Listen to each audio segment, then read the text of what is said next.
when we get into business, I think too many times I'd be lying if I didn't tell you I was chasing money. I was chasing money when I first got into it because my wife was wondering, how are we going to pay for a mortgage? But if you always maintain that mentality, you're always going to chase money. And so when you can build it more around, all I really need to do is just serve these sellers better than my competition. I just need to listen to them better. I need to understand what their real problems are, and I need to bring them real-time solutions. You're going to win, and the byproduct is you're going to get paid really well for doing that. The DealMachine REI Podcast. Everything you need to know to get started in real estate investing.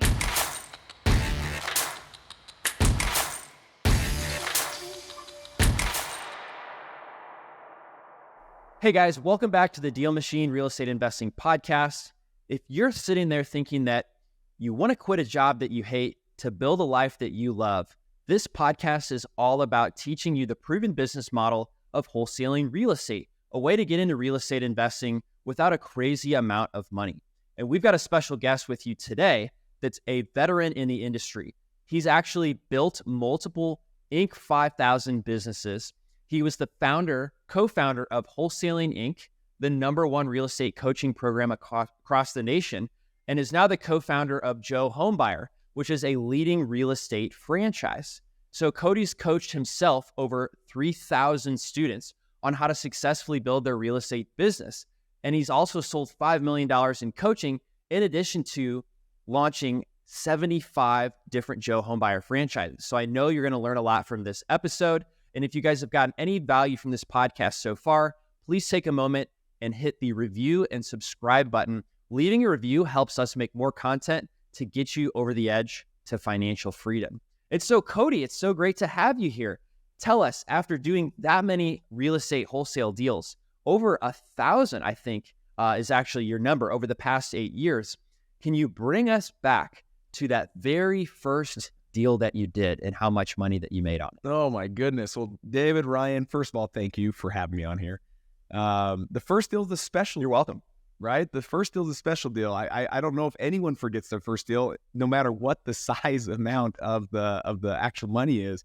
It's special. It's a special day because it goes back to there's that insecurity. Like, I've seen it work for people, but does it work for Cody? And so you have a little bit of natural fear, natural doubts. And so, yeah, I will always remember this. So I'll take you down memory lane all day long. What's the best way I can lead and guide that conversation to help your audience the best? How much did you make? That deal, I made $24,000. Now, mind you, that was more money than I made in a full year, my first year entrepreneur being an insurance agent. I made $19,000 for 365 days, right? That was wow. And it only took about 39 days to get that first deal. Oh my gosh. 39 days. Okay, so 39 days. Okay. Yeah. Well, why did you decide to quit doing insurance and get into real estate wholesaling? What inspired you? Tony Robbins probably says it best. He says people are either running to pleasure or running from pain, right? I wish I could say it was running towards pleasure. Mine was running from pain. So multiple years of doing insurance, there's just some slow months where insurance is tough, and you're trying to build like residual. You're trying to build something that over time, it just gets bigger and better. And there's bleak months every single year where you don't really do a lot of policies because people are out of town on vacation. Last thing they'll worry about is insurance. So those bleak months, I came home in 2015. So we're not talking long ago. We're talking 8 years ago. 8 years ago, I come home and my wife's crying at the table. And I came home early. She didn't know I was going to come home early because usually I had to put in long hours. And I catch her crying, and it's enough that the mascara is like the raccoon eyes, right? Where she's cried enough. And I just remember like just bending over and just asking her, I'm like, Wendy, what's wrong?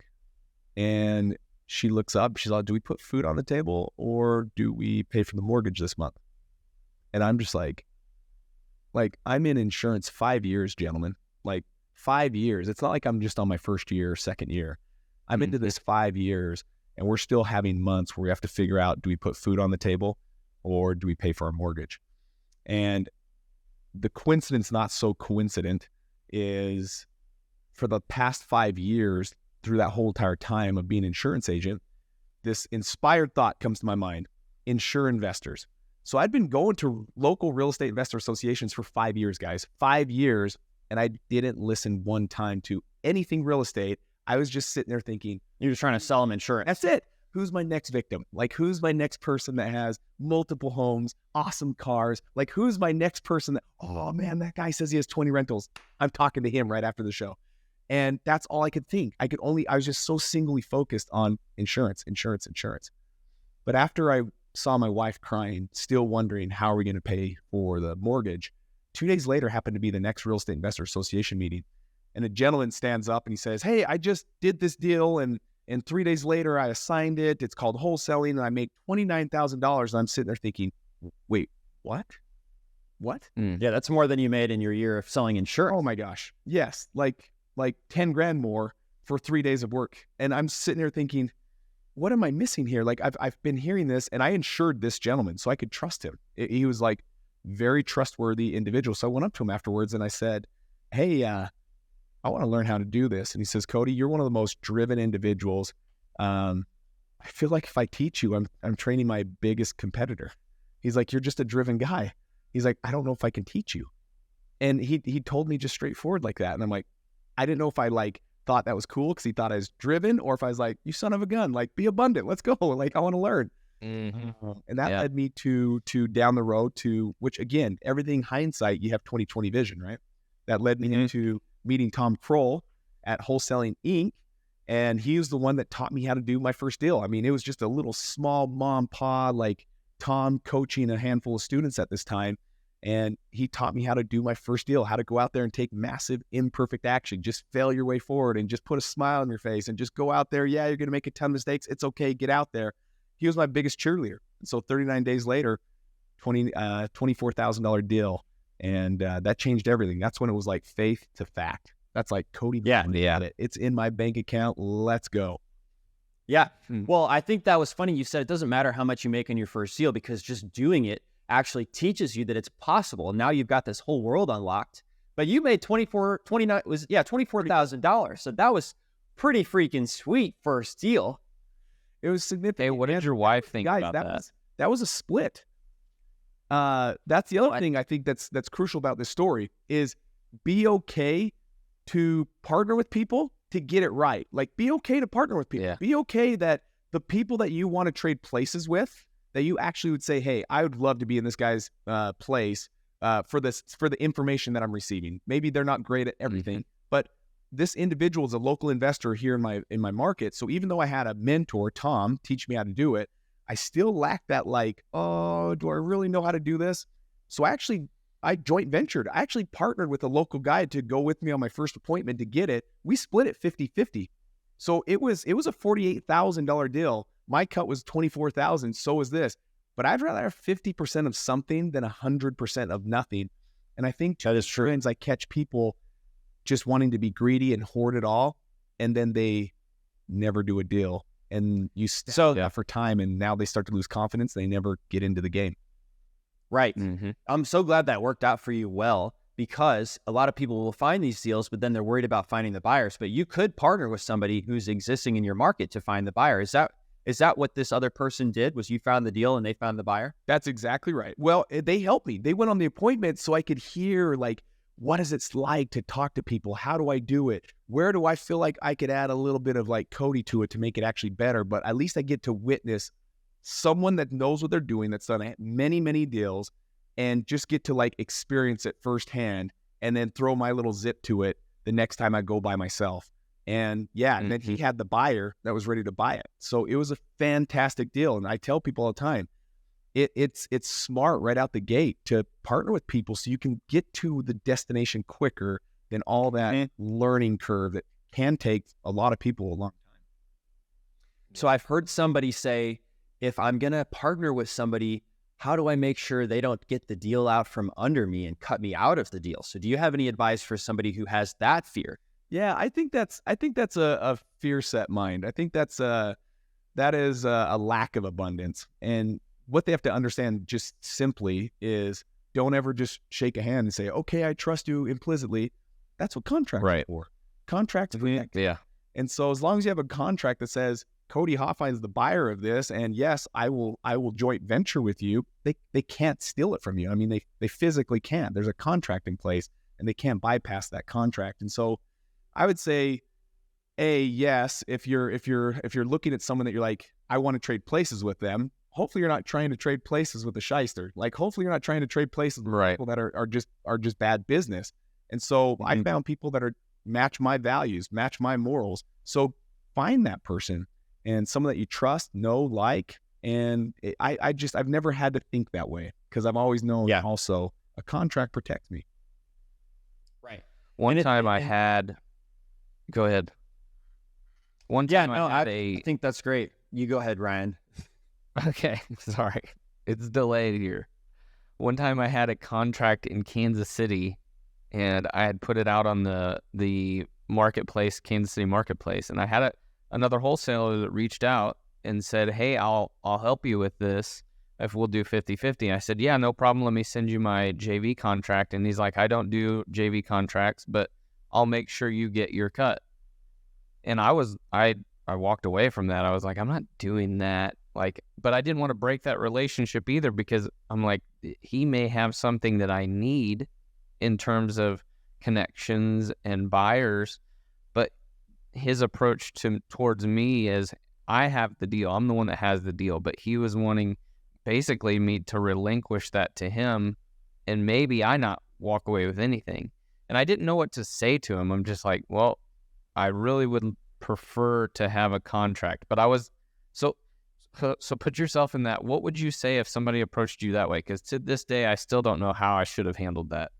Man, that's a good question. And I'd say who I am today is not who I was at the beginning. So I'd probably, but now I think what we're trying to ask is, hey, we're now seasoned investors. What would you do and what you need to do?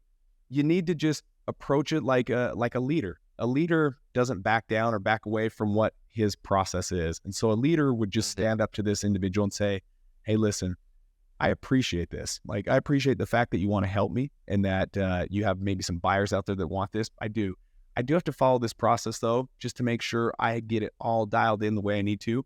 If you're willing to go forward with that, I'd love to partner with you. And actually, maybe this turns into multiple deals down the road, but I just can't do it without a contract. I got to make sure that everything is just by the books, because that's what allows me to sleep at night, and that's what allows me to feel comfortable about the process. Yeah. And I would want that for him. Yeah, that doesn't sound hard at all. That was well presented. Well, what did you do? Also, the end is like making sure, well, for me, I didn't work with him at all. I went out and found a buyer on my own, but I know that he's an active wholesaler. I know I could have made a good connection, but he did not want anything on paper that was JV. And I know that was something that was consistent with other people too, because I'd asked around. I'm like, hey, do you know this guy? Oh yeah, we've done deals with him. He always pays. And I'm just like, I don't like not having it written down. Like, I just want, I don't like, for me, I want it written down. Mm-hmm. Yeah. Why not? Why would you put it on paper if you were going to do what you said you were going to do? Right. Yeah. What's the harm? So Cody, having coached like a bunch of people, 3,000 students, what do you think is like the biggest struggle that people struggle with when they are trying to get started? The biggest struggle, and I call this the claim to fame to wholesaling. Like, this was the claim to fame in this coaching program, was simply this. We did not give any student education, anything at all. It was, today's day one, here's the action you're going to take, go do it. Today's day two, here's the action you're going to take, go do it. Today's day three, here's the action you're going to take, go do it. And it was just bite size. So it would take them 30 days to go through this program, and every day was just a bite size, not overwhelming, something that allows them to build a win. And really, doing a deal is all about just stacking wins. You can't get a deal on one win. So what you need to do is just get consistent and be someone that will always just stack wins day by day by day consistently. And so that was our coaching program. It was, how do we give them these small bite-sized wins so that at the end of the day, even though it's small, like, hey, add 10 cash buyers to your cash buyers list. That's your task today. All of a sudden, at the end of the day, they didn't feel like a failure because we gave them a bite-sized action. All of them could do it. And at the end of the day, they're like, yes, I won. I did exactly what Cody and Tom told me to do. Like, that's awesome. Next day, they'd go do their different action item.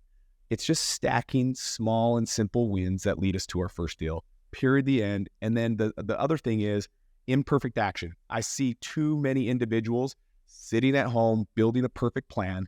And I will tell you right now, 10 times out of 10, 100 times out of 100, the person taking imperfect action will always outperform the person sitting at home, building a perfect plan, taking no action at all.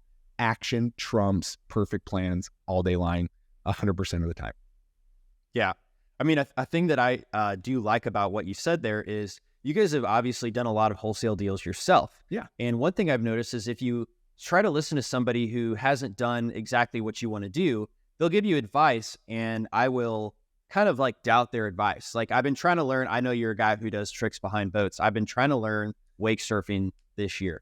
And Come so on out, bro. I paid, I know I'm actually pretty good now. I've been at it for a year. I've gone like 2 or 3 times a week. But so I paid somebody to drive me behind their boat and then they were giving me tips on the 360 and it sounded like maybe the right thing, but I didn't do it because I was like, well, you can't do 360s. Why would I listen to you? But then I hired a pro. He came on their boat, told me the exact same thing. I did it, got the 360. And it's like, if you just aren't learning from somebody who's done what you're trying to do, I noticed this self-doubt prevents you from believing they're right and doing what may be even the right thing to do. So I love you guys broke down this step by step, and you guys are people who have done these deals. Yeah. What's the city and state are you in again? I'm in Austin, Texas. Oh, as I say, if you're ever out in, I need to line you up. If you're ever out in Phoenix, there's a pro out there that teaches me and Mark, and he's phenomenal. We have all of his boards too. That's what we use. Oh, who's the pro? It's Connor Burns. The guy is unbelievable, and I can't believe that he charges us so little on his boat. Like it's the funnest thing ever. That's amazing. Well, going back to wholesaling, so you're saying that people kind of get overwhelmed with like all this information that's available on YouTube. You guys like really broke it down step by step. That's right. And keep it vanilla. I think the other thing that gets distracting to people is YouTube University. You got one coach that says this, and we've heard the old saying. I still don't understand what the saying means, but there's more than one way to skin a cat. I don't know how many people are skinning cats in the first place, but then that there's more than one way. But there's so many ways to do wholesaling, right? Like someone can be honed in on just direct mail. Someone could be honed in on DealMachine. Someone could be honed in on cold calling. And you've got all these different ways of doing it. And so someone's like, wait, I'm going to do direct mail. And then they go to a RIA group and the RIA group's like, dude, direct mail's dead. I'm like, oh no, maybe I should do DealMachine. And then they go out there and they're like, oh no, instead, like for your first deal, you don't want to do that. You want to do this. And they start to just not, instead of keeping it vanilla. That's not true. That's not true. Everybody says you should use DealMachine for your first. Very true. We use it. That's what I've always heard. We use it within Joe Homebuyer. So we love DealMachine. But my whole point is vanilla. You have to keep it vanilla. And so that was the other principle behind Wholesaling Inc. when we were there. The same principle we use here at Joe Homebuyer is keep it vanilla. I want you to shut off YouTube. I want you to shut off podcasts. I want you to shut off every single thing until you start doing deals consistently. And at that point, we can do some bolt-on, like little bits of nuggets that add to what your current knowledge is. But we got to build a foundation that's firm, and it's got to be vanilla. Yeah. Please open up your podcast app right now and leave us a review and let us know what you thought of this episode. It means so much because the reviews help us get in front of more people. And the more people we can get in front of, the more we can help them achieve financial freedom. And we also get more energy to put more content out like this to help you. So by leaving us a review, it will give you more content to come to help you along on your journey. Thank you so much. Who do you think is the right person? Like, so how does that compare to what you do at Joe Homebuyer now, right? Because who's the person that is actually starting a Joe Homebuyer franchise? Tell us about that, because I'm fascinated by this model. I haven't seen too many people franchise in this business. No, it really was just a monopoly. There was only one person in the game, and period, the end. That was it. We got into it because we're so passionate about our process, our systems, and our how we do business. So we did it by just test trial. We tried on ourselves first. Okay, if this really is good, let's go to a blind market and let's see if it really works. So we went to Dallas, Texas. We're from Utah. So we're like, let's do a blind market and let's do it virtual and let's see if these principles stack up. It stacked up. We ended up doing 7 figures our first year. It was like, okay, this is onto something. Then we flew in a student of ours that lived in Wisconsin. We said, bring your team out free of charge. We're going to walk you through this 4-day training. Go back and implement. I want to see what happens. They end up going from about 750 to about 1.5 in that time. And they said, we've never been able to go over $1 million. So they about doubled. Well, when you went to Dallas, were you there in person or was this virtual? Virtual. That was just virtual. Really? So Really? it was just stacking these same principles, the same processes, and making sure we just follow this step by step. So from there, that's when we're like, okay, this is something that can bless people's lives. Now, that's the big kicker there, right? When we get into business, I think too many times, I'd be lying if I didn't tell you I was chasing money. I was chasing money when I first got into it because my wife was wondering, how are we going to pay for a mortgage? But if you always maintain that mentality, you're always going to chase money. And so when you can build it more around, all I really need to do is just serve these sellers better than my competition. I just need to listen to them better. I need to understand what their real problems are, and I need to bring them real-time solutions. You're going to win, and the byproduct is you're going to get paid really well for doing that. So this is what we did at Joe Homebuyer. It's like we just outserve our competition. We have a strategic process that allows us to listen better, tap into the seller better, know and understand what their problems are, the best solutions, and then voila, they pick Joe Homebuyer to move forward. So it's been an incredible journey, but it's based off of values. It's based off of morals. It's how we do business. It's not about chasing the money. It's staying true to who we are with our values. And every day I don't measure myself if I'm winning by the car I drive, or I don't measure if I'm winning by the house I'm in. I measure my winning if I remained humble during the day. I measure my winning if I remained honest during the day. I measure my winning if I remain heart for others, and if I have this hunger to wake up and keep doing more. And then if at the end of the day, I just measure myself against my values, and then it allows me to say, man, I won today. Where most people attach it to a deal. Well, there's going to be a lot of crappy days where you're going to feel like a loser because you attached your winning to a deal. And there's many days we don't do deals. So yeah, values you can always stay true to, and you can win every day. Yes, I totally agree. The values are important. But on one trip I actually made to Utah, you were pretty excited about your buddy's Audi R8. I do remember that was fun. Now notice the keywords, my buddy's Audi R8. If I pulled out a camera, everyone would be like, what are you doing? I drive 2 miles to work, by the way.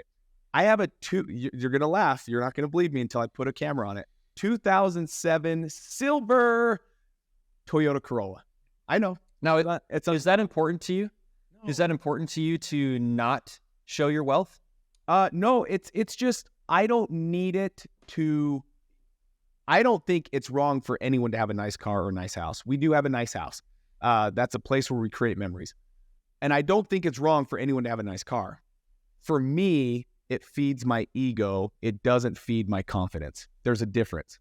For some people, they get into a car and they're like, man, I just feel different and I feel like I perform at a higher level. I don't need a car to do that.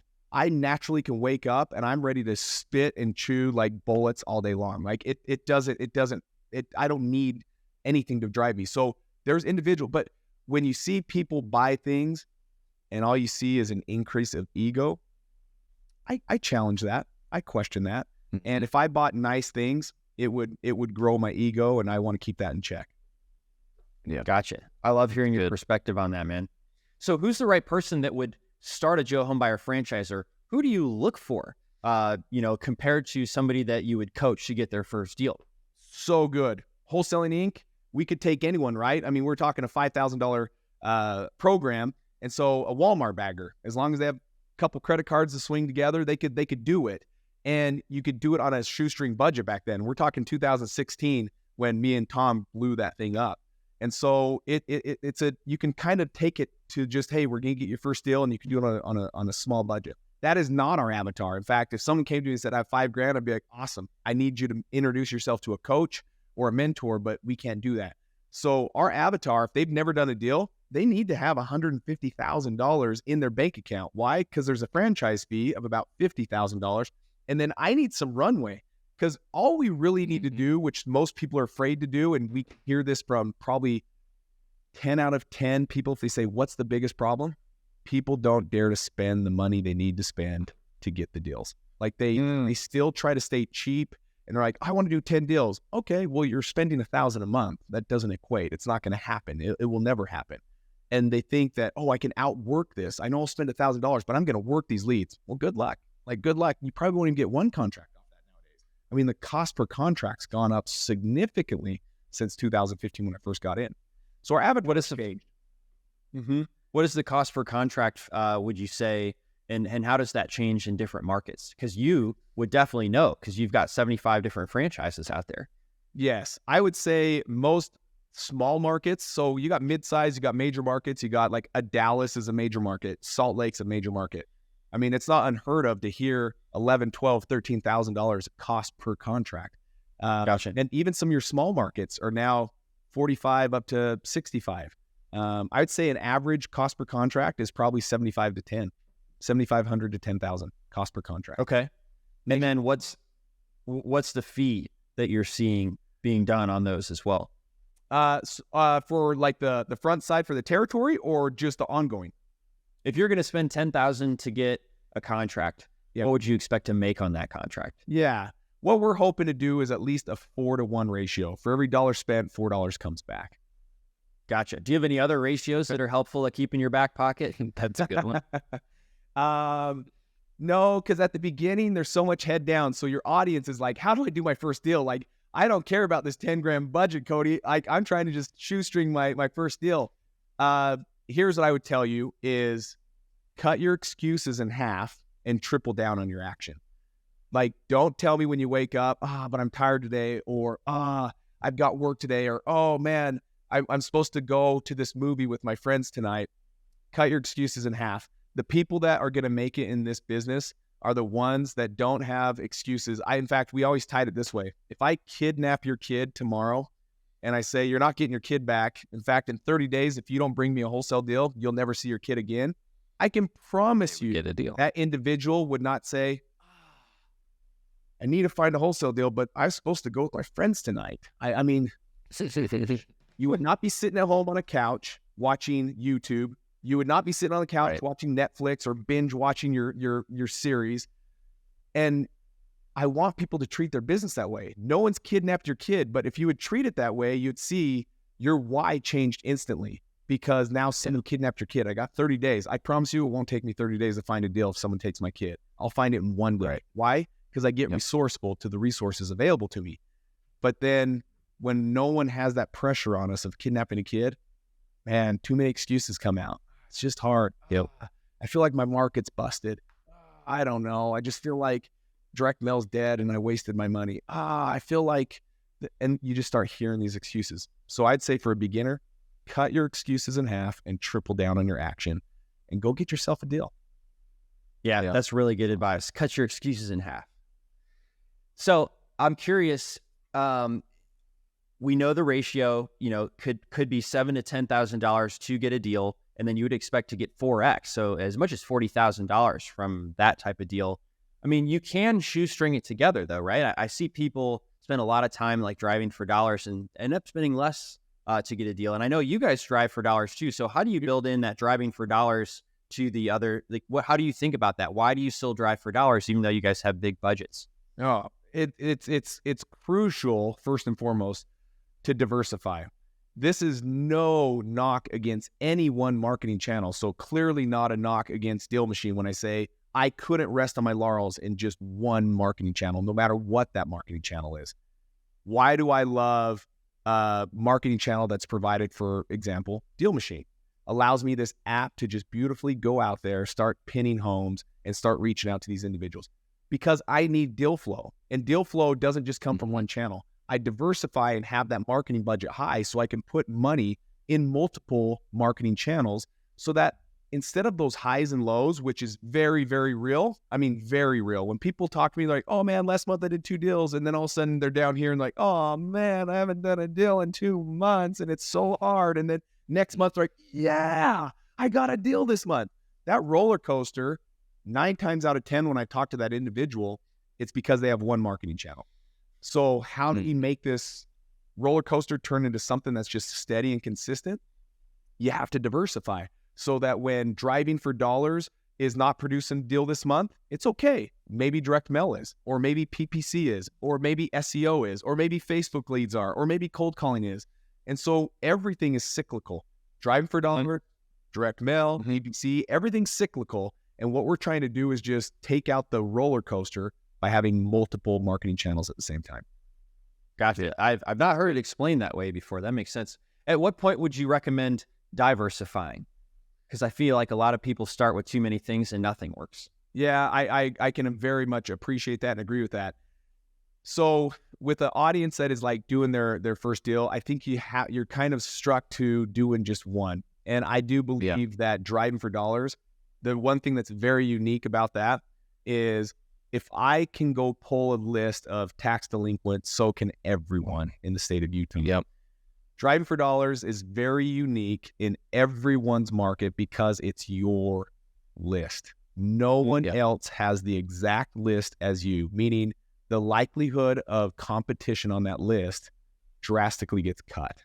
And so now you're out there working with leads that have very little activity from other wholesalers or other investors. So I love driving for dollars for someone that's listening to this podcast specifically saying, hey, I don't have a big budget. I don't know if I'd jump right into direct mail because I think you better be ready to spend at least a minimum $5,000 a month on direct mail to even see any kind of fruits from it. But you don't have to do that with driving for dollars. What you have to do is just be able to jump in a car, pay for some gas, have some time on your hands. You can do it in the evening or in the morning where a lot of other marketing channels, there's certain times you have to do it. Cold calling, you can't just pick up the phone and call whenever you want. But when you're driving, it's your time. You do whatever you want. You do, if you want to go pin at 2 a.m, go pin at 2 a.m. Go do it. So there's really nothing that can hold you back. It's your lowest barrier to entry. So I do like that for someone that's beginning trying to get their first deal. Yeah.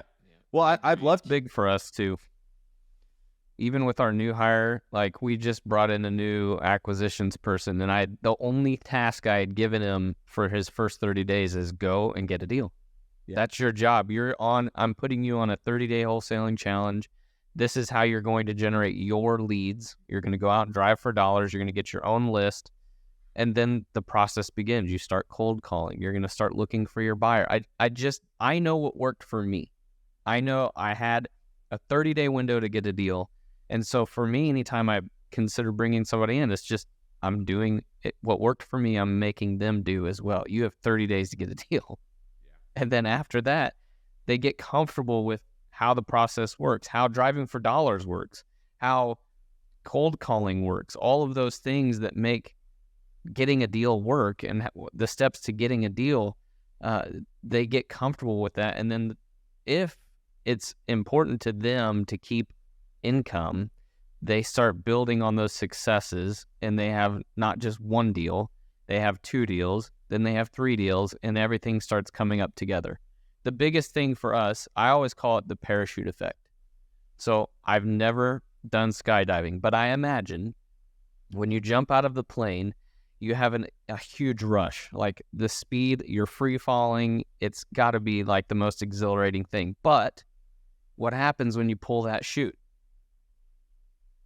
Parachute goes out and you just start free flowing, and you look around, you're up there, well, I'm safe now, I'm coming down slow, and you start looking at the landscape. But what are you not doing anymore? You're not falling, you're not going fast, you don't have the exhilaration anymore. And to me, I always say, don't pull the cord. Just keep the free fall, keep the exhilaration going, keep the momentum going, because there's no reason. The only thing that's going to happen the minute that you pull a cord in wholesaling, the only thing that's going to happen is you're going to start then seeing that ridiculous amount of wave. Oh, we had a great month. Oh, we had a bad month. We had a great month. We had a bad month. That's the worst feeling ever. Like, just stay consistent. Don't allow yourself to pull that cord too soon, but be consistent. Like, it's not overwhelming to go out and get 250 new leads every month and find 1 deal or 2 deals a month. If you stop, then you have to play catch up. That's just going to be the headache. We need to get you jumping out of a plane and going skydiving. Oh, jeez. I hate heights too, man. I would consider it, though. It just, I don't know. Hey, that's a whole new topic. Face your fears, direct on, my friend. I think so. We definitely have to get you over proximity. Cody, so I've loved hearing about how you think about business. You're also a pretty intentional guy. I know that you spend 10 to 2 in the office. So it seems like you've really built a life that you love and you quit a job you hate, which is the whole point of this podcast. So why don't you tell us a little bit about that life you love and what you spend your time doing? It starts with a why. It starts with really doing some work. And I know a lot of people at their beginning stages, they don't have it. I didn't have a clear why or the clear vision or whatever, what I wanted to accomplish, the mission. I just didn't have that. But over time, you start to see that, okay, I'm doing deals. I'm making money. Most people get into real estate for two reasons: make money and have more time. Very few get the second part.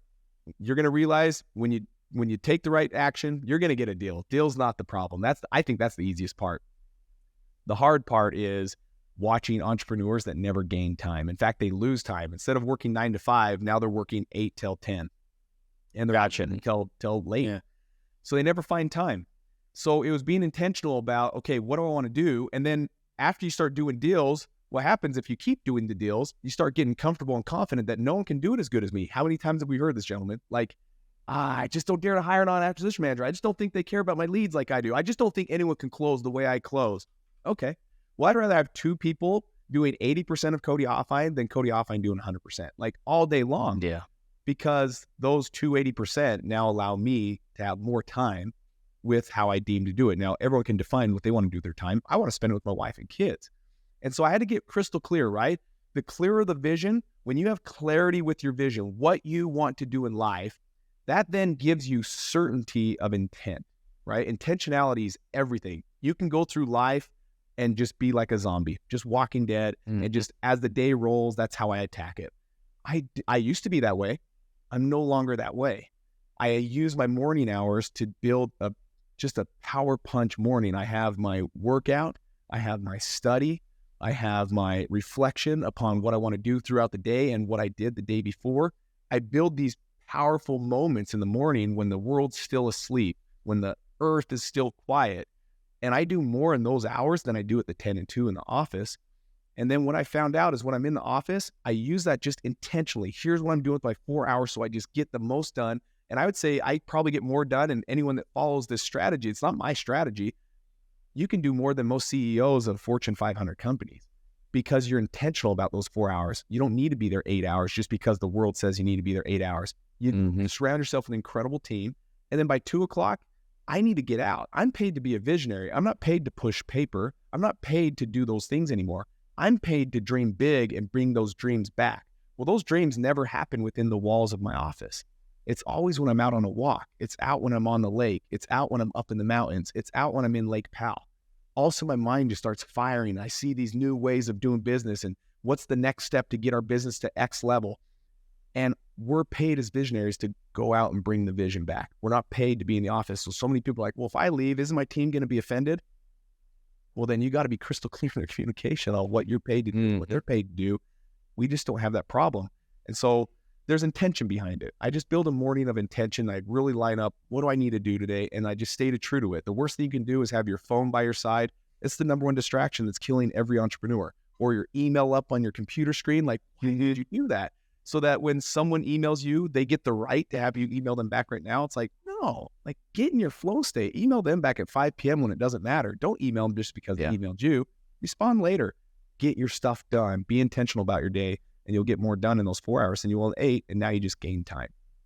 Wow. That's awesome that you really built a life like that because you can spend a lot of time with your family and you were able to shut off that business. Because I've spent a lot of time working way after hours too. Now, thankfully, I have a family that was going to get mad at me for not spending any time with them. But I think that's definitely like reflecting a state of maturity and something that's definitely inspiring for somebody who's probably just thinking about getting their first deal.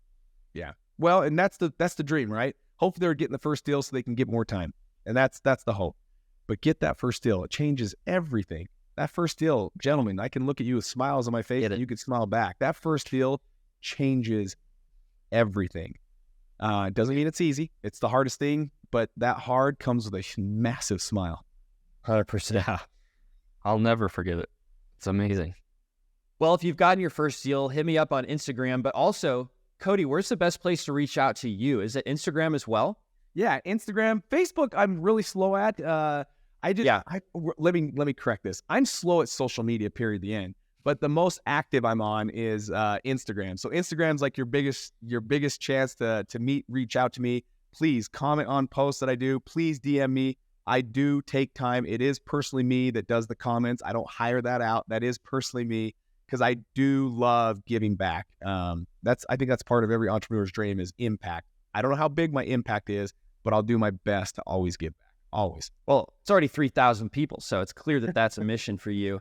So Cody Hofhine, Hofhine is his Instagram handle. Cody, thank you so much for joining us today and sharing all of your successes and helping those achieve financial freedom that are on that journey. Thank you, gentlemen. It's been an honor. Of course. Awesome. Thanks for listening to the DealMachine Real Estate Investing Podcast. Please leave us a review and follow along wherever you're listening to your podcast.